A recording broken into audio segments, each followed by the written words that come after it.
이 개념이 궁금했다. 제84회 저주 1. 하나님의 저주의 의미와 그 대상. 저주라는 말이 있습니다. 국어사전은 저주를 몹시 미워하는 상대에게 재앙이나 불행한 일이 일어나도록 빌며 바라는 것, 또는 그렇게 해서 일어난 재앙이나 불행이라고 풀이하고 있습니다. 국어사전의 풀이만을 보아도 참으로 섬뜩한 단어가 저주입니다. 참으로 재수없는 단어가 저주입니다. 문득 오래전 사극 드라마에서 보았던 한 장면이 떠오릅니다. 왕의 후궁 하나가 다른 후궁이 왕의 아이를 잉태했다는 소식을 들었습니다. 오매불망 아이를 기다렸건만 자신에게는 아이가 생기지 않고 다른 후궁에게 아이가 생기자 이 후궁은 질투에 눈이 멀어 이성을 상실합니다. 급기야 아이를 잉태한 후궁에게 해코지하기 위해 그 후궁의 인형을 만들어 놓고 시간 나는 대로 그 인형을 바늘로 쑤셔댑니다. 바로 이런 것을 저주라고 합니다. 급기야 아이를 잉태했던 후궁은 건강에 이상이 생기고 결국 아이를 태중에서 잃게 되는 결과를 맞이합니다. 이런 결과를 또한 저주라고 합니다. 이런 의미에서 볼 때 저주는 참으로 나쁜 짓입니다. 저주는 해서는 안 될 짓입니다. 오로지 나의 만족, 나의 행복을 위해 다른 사람의 만족을 짓밟고 다른 사람의 행복을 짓밟는 저주는 결코 있어서는 안 됩니다. 어떤 문제가 있으면 당사자끼리 원만하게 문제를 해결하는 방식을 취해야지 상대방에게 나쁜 일이 생기라고 일방적으로 저주하는 것은 참으로 비겁한 짓이 아닐 수 없습니다. 그런데 이 지점에서 우리에게 생기는 의문이 하나 있습니다. 그 의문은 저주가 이처럼 나쁜 것이 확실한데도 성경에 등장하는 하나님은 저주를 아주 자주 언급하고 계신다는 사실입니다. 하나님을 사랑과 용서와 화해와 화평의 하나님이라고 표현하는데 그런 하나님께서 저주라는 단어를 입에 달고 계신다는 사실입니다. 여러분께 여쭈어 보겠습니다. 사랑이라는 단어와 저주라는 단어가 양립할 수 있습니까? 없습니까? 없습니다. 용서라는 단어와 저주라는 단어가 양립할 수 있습니까? 없습니까? 없습니다. 사랑과 용서를 선택할 거면 저주를 포기하든가 저주를 선택할 거면 사랑과 용서를 포기해야 합니다.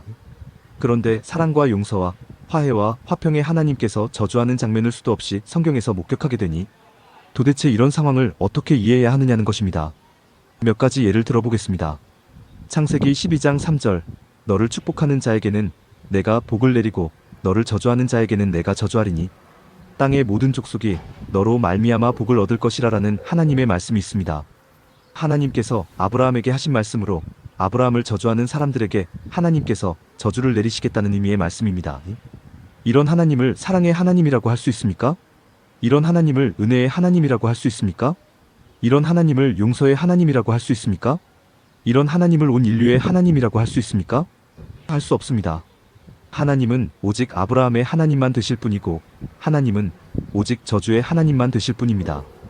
또 신명기 28장 15절로 19절 네가 만일 내 하나님 여호와의 말씀을 순종하지 아니하여 내가 오늘 내게 명령하는 그의 모든 명령과 규례를 지켜 행하지 아니하면 이 모든 저주가 내게 임하며 내게 이를 것이니 네가 성읍에서도 저주를 받으며 들에서도 저주를 받을 것이요 또 네 광주리와 떡 반죽 그릇이 저주를 받을 것이요 내 몸의 소생과 내 토지의 소산과 내 소와 양의 새끼가 저주를 받을 것이며 네가 들어와도 저주를 받고 나가도 저주를 받으리라라는 말씀이 있습니다. 여러분은 이런 하나님 믿고 싶으십니까? 자기 말에 순종하면 복을 주겠지만 자기 말에 순종하지 않으면 저주를 퍼붓겠다는 하나님을 믿고 싶고 따르고 싶으십니까? 저는 이런 하나님이라면 믿지 않습니다. 저는 이런 하나님이라면 따르지 않습니다. 아마 이 영상을 보시는 많은 분들은 자녀를 두신 아버지나 어머니이실 것입니다. 여러분의 자녀 중에 말을 잘 듣는 자녀가 있고 말을 잘 듣지 않는 자녀가 있습니다. 그때 여러분은 말 잘 듣는 자녀에게만 복을 주고 말을 잘 듣지 않는 자녀에게는 저주를 내리십니까? 아마 그런 아버지나 어머니는 한 분도 안 계실 것입니다. 우리말 속담에 미운 아이 떡 하나 더 준다라는 말도 있듯이 어떻게든 말 안 듣는 자녀를 말 잘 듣는 자녀로 변화시키기 위해 사랑과 인내로 보듬어 주실 것입니다. 사람도 이럴진대 하물며 하나님께서 순종하는 사람에게만 복을 주고 불순종하는 사람에게는 저주를 준다고 하면 그런 하나님을 제정신을 가진 하나님이라고 할 수 없습니다. 그런 하나님은 믿어서도 안 되고 따라서도 안 됩니다. 그렇다면 성경에 등장하는 저주를 어떻게 이해해야 하는 것일까요? 하나님께서 말씀하시는 저주를 어떻게 이해해야 하는 것일까요? 하나님의 저주를 바르게 이해하기 위해서는 하나님의 저주 대상이 누구인지부터 바르게 인식하셔야 합니다. 그리고 그 저주의 대상에 따라 그 의미가 달라진다는 것을 이해하셔야 합니다. 먼저 하나님의 저주 대상이 사람인 경우가 있습니다. 조금 전 읽어드렸던 신명기의 말씀, 즉 하나님의 말씀에 불순종하면 저주를 내리시겠다는 말씀이 사람을 대상으로 한 저주입니다. 그러나 이 경우에 저주는 국어사전이 풀이하는 의미의 저주, 즉 몹시 미워하는 상대에게 재앙이나 불행한 일이 일어나도록 빌며 바라는 것, 또는 그렇게 해서 일어난 재앙이나 불행의 의미가 아닙니다. 사람을 대상으로 한 경우에 저주는 경계의 의미입니다. 하나님께서 하나님의 가르침, 하나님의 교훈, 하나님의 지침을 율법에 담아 사람에게 주셨습니다. 이 율법이 선한 것이겠습니까? 악한 것이겠습니까? 당연히 선한 것입니다. 이 율법이 사람에게 유익한 것이겠습니까? 사람에게 무익한 것이겠습니까? 당연히 유익한 것입니다. 이 율법을 잘 지켜 행하며 살면 사람이 행복해지겠습니까? 불행해지겠습니까? 당연히 행복해집니다. 이처럼 율법은 선한 것이고 사람을 위한 것이고 사람에게 좋은 것입니다. 그런데 이 율법을 잘 지키지 않으면, 즉 하나님의 말씀을 따르지 않으면, 다시 말해 하나님의 말씀에 불순종하면 사람의 삶이 형통한 삶이 되겠습니까? 그렇지 않겠습니까? 그렇지 않습니다. 사람의 삶이 행복한 삶이 되겠습니까? 불행한 삶이 되겠습니까? 불행한 삶이 됩니다. 이런 삶, 즉 형통하지 않은 삶, 온전하지 않은 삶, 불행한 삶을 무슨 삶이라고 표현할 수 있겠습니까? 바로 저주받은 삶이라고 표현할 수 있습니다. 그런데 그 저주받은 삶이 하나님으로 인한 것입니까? 아니면 사람이 하나님의 지침, 하나님의 교훈, 하나님의 가르침을 선택하지 않은 결과입니까? 전자입니까? 후자입니까? 후자입니다. 사람이 하나님의 지침, 하나님의 교훈, 하나님의 가르침을 거부하는 삶을 선택함으로써 스스로 저주받은 삶을 살아가게 되는 것이지, 하나님으로부터 저주가 임해서 저주받은 삶을 살아가게 되는 것이 아닙니다. 하나님은 이것을 알고 계시는 것입니다. 사람이 하나님의 말씀에 불순종하면 저주받은 삶을 살아가게 된다는 것, 이것을 알고 계시는 것입니다. 그래서 사람이 저주받은 삶을 살아가길 절대로 원하지 않는 하나님께서 저주를 운운하시면서 미리 사람을 경계하시는 것입니다. 하나님께서 직접 저주를 내리시는 게 아니라 하나님의 말씀에 불순종하면 사람이 저주받은 삶을 살아가게 된다는 것을 미리 일러주시는 것입니다. 이처럼 사람이 불행해지지 않도록 미리 경계하여 일러주시는 것, 이것이 사람을 대상으로 한 저주의 의미입니다. 그런데 하나님께서는 국어사전식 의미의 저주도 하시는 분이십니다.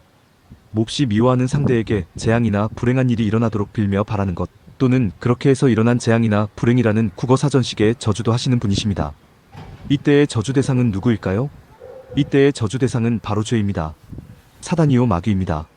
조금 전 사람을 대상으로 한 저주의 의미를 말씀드릴 때 사람이 하나님의 말씀에 불순종하는 선택을 함으로써 저주받은 삶을 살아가게 되는 것이라고 말씀드렸습니다. 그런데 사람이 하나님의 말씀에 불순종하는 선택을 하도록 결정적인 영향을 미치는 존재가 있습니다. 하나님의 말씀을 듣지 않아도 아무런 문제가 없다고 사람을 꼬드기는 존재가 있습니다. 그 존재가 누구입니까? 그 존재가 바로 죄입니다. 그 존재가 바로 사단이요 마귀입니다. 하나님은 이 죄에 대해서는 일체의 용서가 없습니다. 하나님은 이 죄에 대해서는 일체의 자비, 일체의 배려가 없습니다. 하나님은 이 죄를 저주하는데 일체의 망설임이 없습니다. 하나님은 죄에게 재앙과 불행이 일어나도록 구약 내내 수고하시며 애쓰셨습니다. 그리고 예수 그리스도를 보내 신약에서 마침내 죄를 물리치셨습니다. 누구를 위해 이렇게 하셨습니까? 바로 사람을 위해 이렇게 하신 것입니다. 사람의 온전한 삶, 사람의 형통한 삶, 사람의 행복한 삶을 위해 하나님께서 죄를, 사단을, 마귀를 저주하신 것입니다. 이제 우리는 결론을 맺을 수 있습니다. 어떻게 결론을 맺을 수 있습니까? 사람에게 재앙이나 불행한 일이 일어나도록 사람을 저주하는 진짜 존재는 바로 죄라고 결론을 맺을 수 있습니다. 그리고 그 죄를 하나님께서 저주하는 것이라고 결론을 맺을 수 있습니다. 그렇습니다. 저주는 죄로부터 임하는 것이지 하나님으로부터 임하는 것이 아닙니다. 하나님은 정반대로 사람에게 죄의 저주가 임하는 것을 막아주시는 분이십니다. 그런데 참으로 안타까운 일이 있습니다. 그것은 오늘날 교회에서 하나님의 저주를 스스럼없이 주장하고 있다는 사실입니다. 주일 성수하지 않으면, 온전한 11조를 바치지 않으면, 목사를 깔보고 무시하면, 다니던 교회를 함부로 옮기면 하나님의 저주가 임한다고 스스럼없이 주장하고 있다는 사실입니다. 그리고 이런 주장에 성도들이 속고 있다는 사실입니다. 참으로 안타까운 일이 아닐 수 없고 참으로 어이없는 일이 아닐 수 없습니다. 만약 교회의 이런 주장이 사실이라면 교회에 다니지 않는 사람들은 어떻게 되어야 합니까? 모두 하나님의 저주를 받아야 합니다. 교회에 다니지 않는 사람들은 모두 하나님의 저주를 받아 글자 그대로 개고생하며 살아야 합니다. 그런데 교회에 다니지 않는 사람들이 그렇게 살고 있습니까? 그렇지 않습니다. 하나님의 저주는 없다는 의미입니다. 또 하나님을 믿기는 하지만 교회가 싫어 교회를 떠난 소위 가나안 교인들은 어떻게 되어야 합니까? 모두 저주를 받아야 합니다. 가족 중에 누군가가 큰 병을 앓게 되고 잘 나가던 사업이 망해야 하고 가족들 간에 이런저런 싸움이 그칠 날이 없어야 합니다. 그런데 그런 일이 일어납니까? 일어나지 않습니까? 일어나지 않습니다. 하나님의 저주는 없다는 의미입니다. 이렇게 말씀을 드리면 그럼 하나님 안 믿어도 되겠네요? 굳이 교회에 나갈 필요도 없는 것이네요? 라고 말씀하실 분이 계실지도 모릅니다. 그런데 하나님 믿는 이유가, 교회에 나가는 이유가 하나님으로부터 저주받지 않기 위해서입니까? 만약 그래서라면 하나님 안 믿어도 좋고 교회에 나가지 않아도 좋습니다. 그래도 아무 탈이 없습니다. 하지만 선한 마음을 가지고 싶다면, 온전한 삶을 살아가고 싶다면, 형통한 삶을 살아가고 싶다면, 행복한 삶을 살아가고 싶다면 하나님을 알아야 합니다. 하나님을 알아야 우리 주변을 에워싸고 있는 죄의 저주에서 벗어날 수 있기 때문입니다. 요즘 교회 안에 워낙 죄의 원리가 그득하기에 굳이 교회에 나가시라는 말씀까지 드리지는 않겠습니다.